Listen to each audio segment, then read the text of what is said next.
and we're back with another episode of the Lakers Fast Break podcast. Gee, it seems like I said that somewhere before. It's Gerald Glassford. Coming right back at you here from Lakers Fast Break, Pop Culture Cosmos, Inside Sports Fantasy Football, and Game Source. Everyone out there, please check out all of our great shows. And if you can, please give us a 5-star review on Apple Podcasts. Plus, if you can like, share, subscribe, follow everything that we do, including the Lakers Fast Break, Pop Culture Cosmos, Inside Sports Fantasy Football, Game Source, Lakerholics.com, where you can go and wish this man right over here, a happy birthday at Lakerholics.com.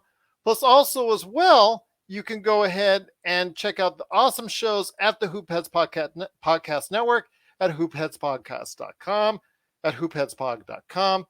It is sincerely appreciated.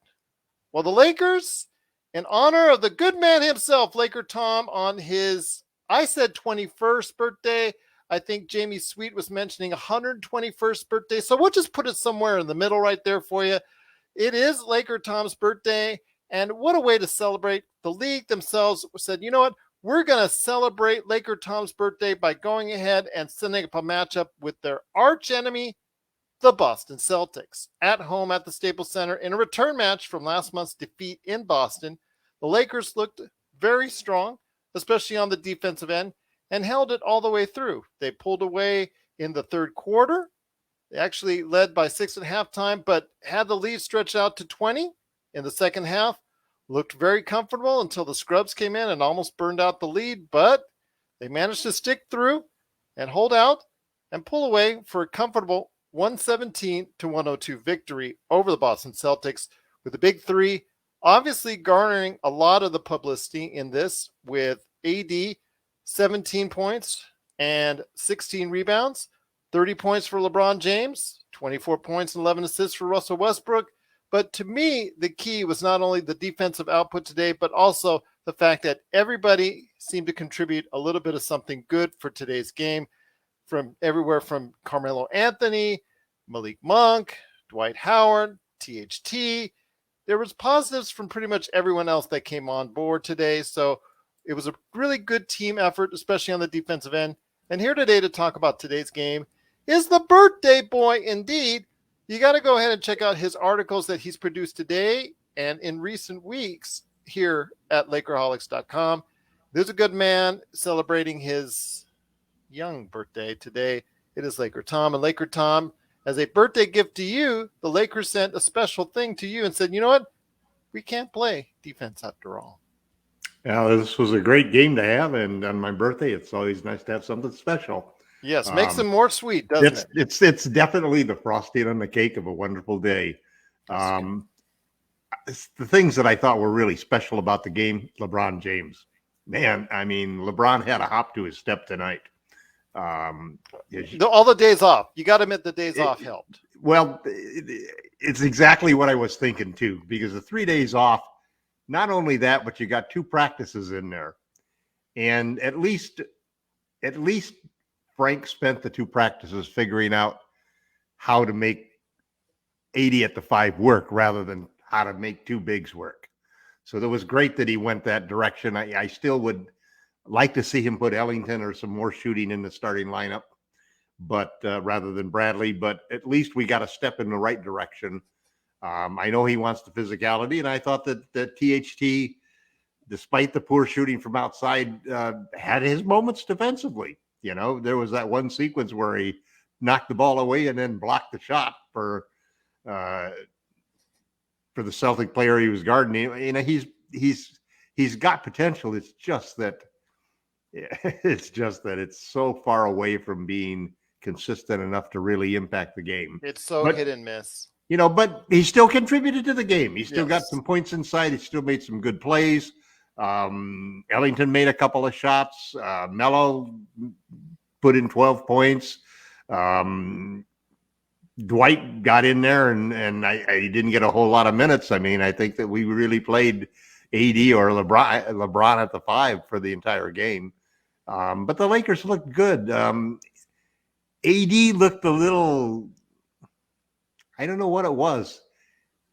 I haven't seen anybody outleap him physically the way that he was out-leaped today. He's talking about the matchup against Robert Williams III, Yeah. and Robert Williams did score on a lot of lobs all over to I mean, AD. pretty lobs where he grabbed the ball elbow high above the rim, you know, and flushed it down on Anthony Davis, who was pretty helpless. Seemed like a young Anthony Davis per se.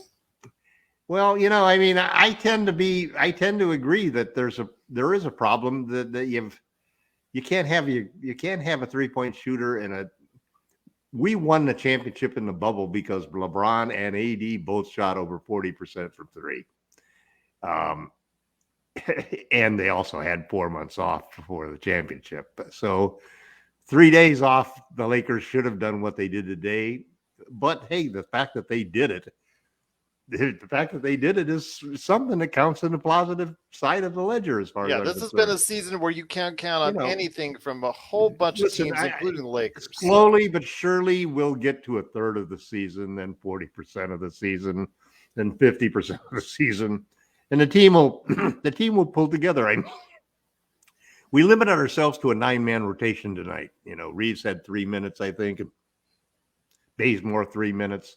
But pretty much it was a 9-man rotation. And so it got everybody into a pretty good rhythm. I thought the rotations seemed to be pretty good. Frank called timeouts whenever there was like a 6-point immediate swing in the scores. You know, so it was a well-played game.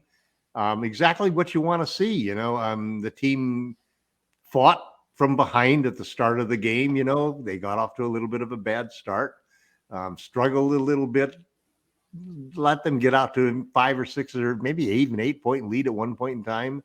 But they came back, took the lead, built it up slowly, built it up to 20, held on and got it by 15. That's a great night.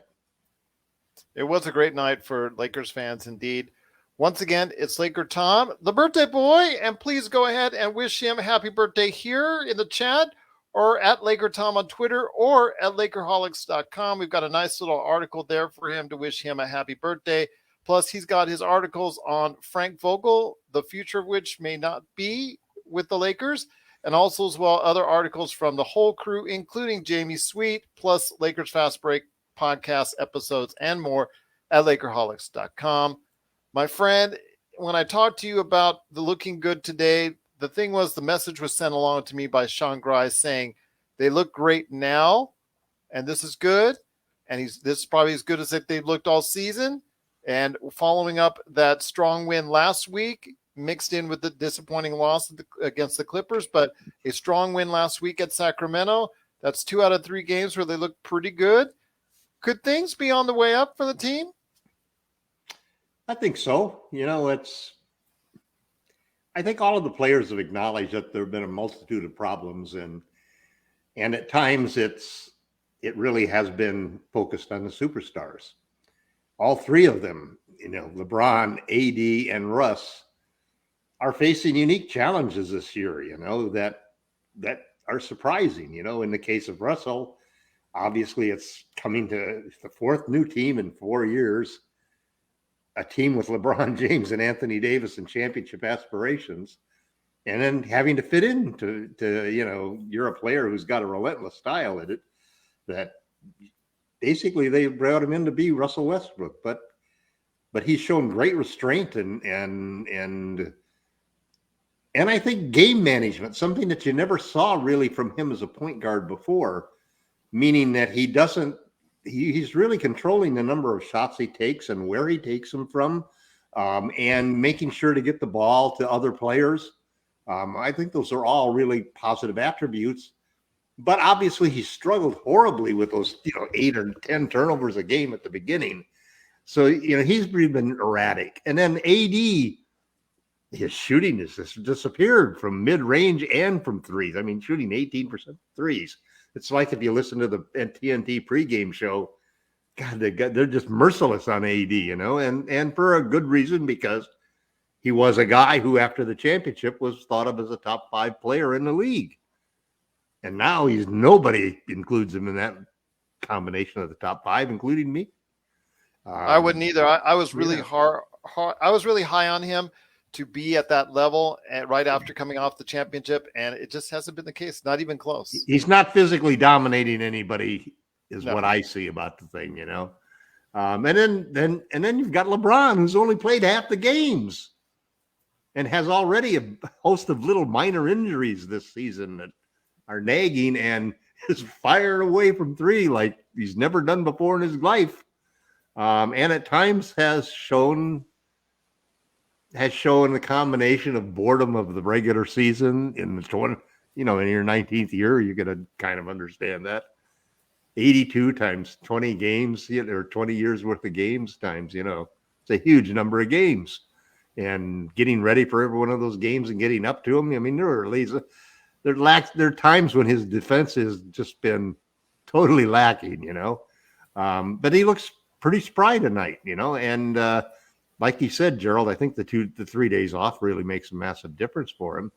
Yes. Which is maybe something that Frank Vogel ought to think about from a load management standpoint. But basically what's happened with his team is you've got three superstars that each one of them is probably capable of carrying the team any given night, but they've been erratic. And so if you don't have two of them doing that on a given night, and a lot of the times we don't have two of them doing it because LeBron is injured or, not playing, and you got these problems. And then Frank sort of blinked when he got outscored in the paint and out rebounded with a small ball lineup. So the AD at the 5 that he wasted a whole bunch of time just trying to prove that, hey, two bigs can still work.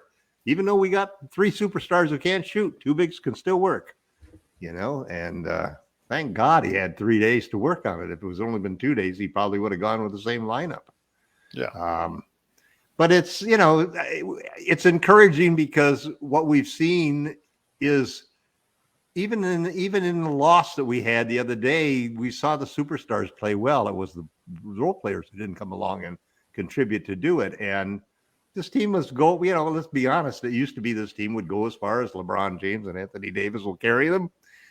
Well, frankly, now you have to probably say that you got to include Russell Westbrook because he's got to play well too for the team to win, because they booked a lot of salary and a lot of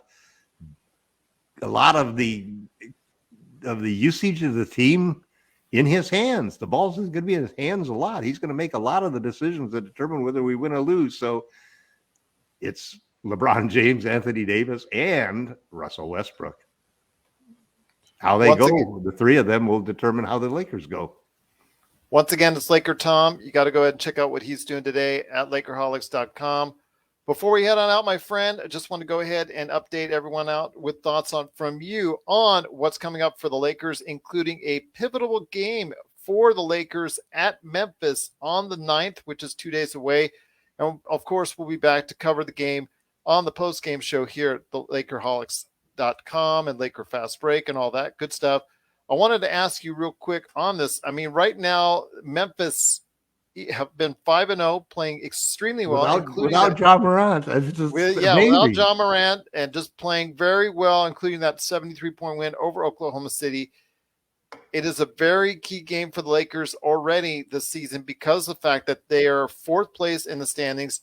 With a win, the Lakers could reel them back in and get within a half game. In fact, if Memphis does not play well over the course of the next week, could easily overtake them in the standings. So this is a possibility that again, I said this last weekend, but there's a good possibility if the Lakers continue to play well that they could be back in the top 4 seeding by the end of the weekend. Is this a possibility? Do you think that will happen? Do you think that will be the case?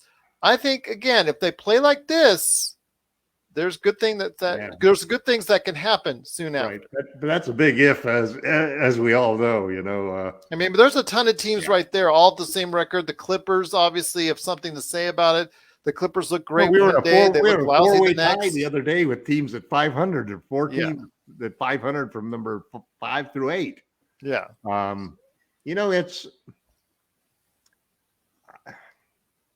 It's not the kind of progress we all want to see. We all want to see the breakout thing where the Lakers, just like Anthony Davis said, rip off 10 in a row, including, half a dozen, including 6 by 20 points and 3 more by 10 points in one close game. A streak that just ekes of dominance that all of a sudden takes an 11 or a 12 and a 12 team to be a 22 and 12 team, and it makes a world of difference, obviously. I think what we're going to see, primarily because I think LeBron James is going to personally load manage, not by the minutes he's on the court, because he likes to be on the court a lot of the time, but how hard he plays on the court. And he's not going to wear himself out in December and January, man. He's not going to. He's learned that through the years. And so we're not going to, we're not. And I think the level of competition that we've seen in the league from the established, good teams, that some of them are stumbling like the Lakers, the Clippers is a primary example. But then you got young teams like the Grizzlies that are really doing and surprising everybody. The Bulls, obviously, is an obvious example. So it's tougher. It's a tougher road than we had in the bubble. It's a tougher road. There's more competition. We don't have the advantage of LeBron having that long time off, and everybody, quote, being healthy, because they don't have the dings and nicks that you get. We've obviously been hurt more than our share, or more than a fair share, by injuries this year, especially the people who've been injured and how long they've been out, losing LeBron for half the games and so forth. I mean, the big question asked was, if LeBron played half the games and we're 12-12, what if LeBron played all the games? What would our record be? 18-6? It's probably a pretty realistic guess based on our record with LeBron James on this team. 18-6 is a totally different look for the struggling Lakers, if you will, compared to 12-12. And what I like what I like not only as far as on the defensive end that they really did a great job on, but the fact that they won today despite shooting 29% from the 3-point area and shooting only 76% from the free throw line, and not getting to the line as many times as they should have. Yeah, I mean they just basically were able to go ahead and play well everywhere else on every other aspect. Points in the paint, they dominated 66-42. 28 points, and I think 17 rebounds more. Yeah, just a really solid job by at almost every other end outside of the free throws and 3-pointers. So something that they definitely want to go ahead and continue to do as they head into Memphis on Thursday. And we will be back for that game coming up here after the game. You'll be going ahead and talking about what's going on at Memphis. Then also as well, right soon after that, you got to remember they're going to head into their arch rival now. Maybe you should say it's no longer the Celtics, my friend. Maybe Oklahoma City should be the key. Yeah, I'm hoping that we have a 20-point lead in that game. So that Oklahoma City can say we've got the Lakers right where we want them. Well, we'll see what happens, but it's a Thursday, Friday back-to-back with the Lakers at Memphis and then the next day at Oklahoma City. And we'll be back after both. And the Lakers give a dang about this, They're not going to come in here. They're not going to come in and play Oklahoma City like a no-count game. This is a game where you basically prove your dominance. You come in. They're going to have to start doing that because you come in and you stop them. Well, hopefully everybody will be healthy going into the game, but we'll see what happens there.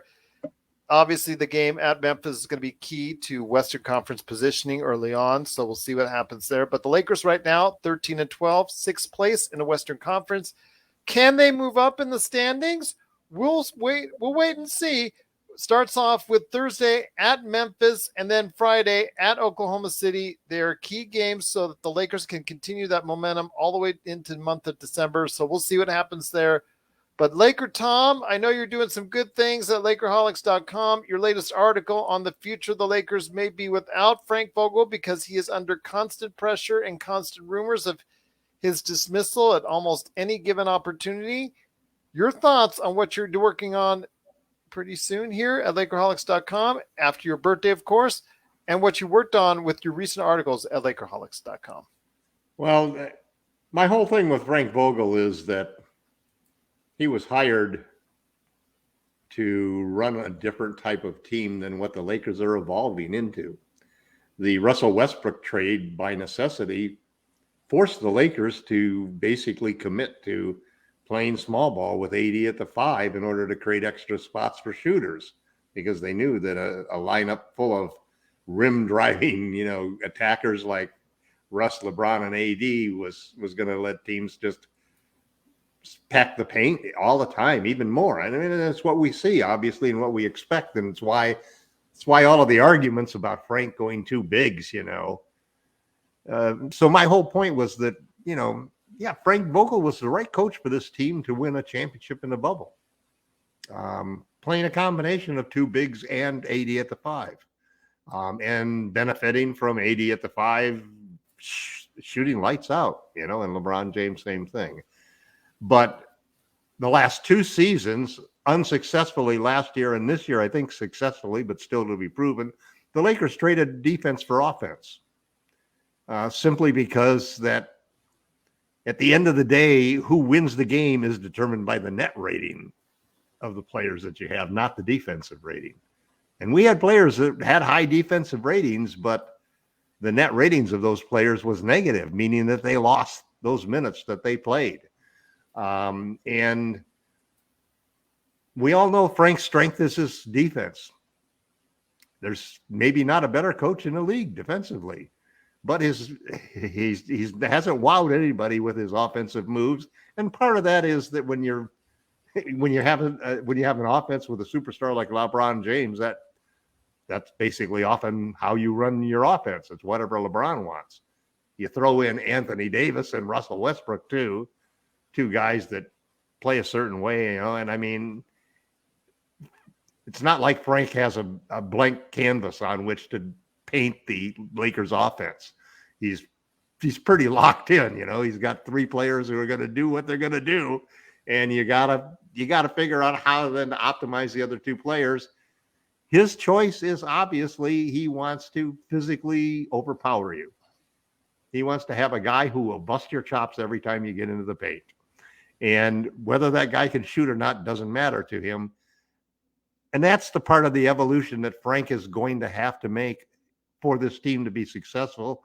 And I think for him to get another long-term contract with the Lakers, I think that the Lakers foresaw when they traded for Russell Westbrook and when they decided after that to give Frank Vogel a one-year extension rather than a long-term extension, there was probably concern about how much he would evolve to fix the offensive problems. I think the Lakers saw that last year when LeBron and AD got hurt, that and they were both not hurt at the same time, but it still was a situation where there was a lot of pressure put on the other players.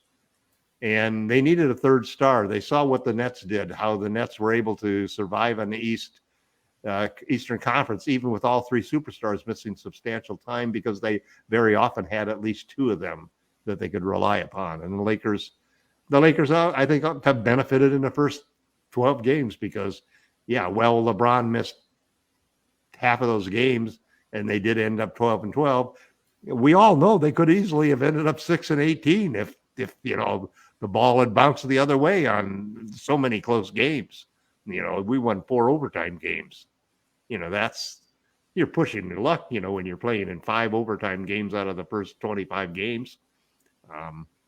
But the Lakers are looking like they're starting to get it together. And I've always said we'll go as far as the 3 superstars take us.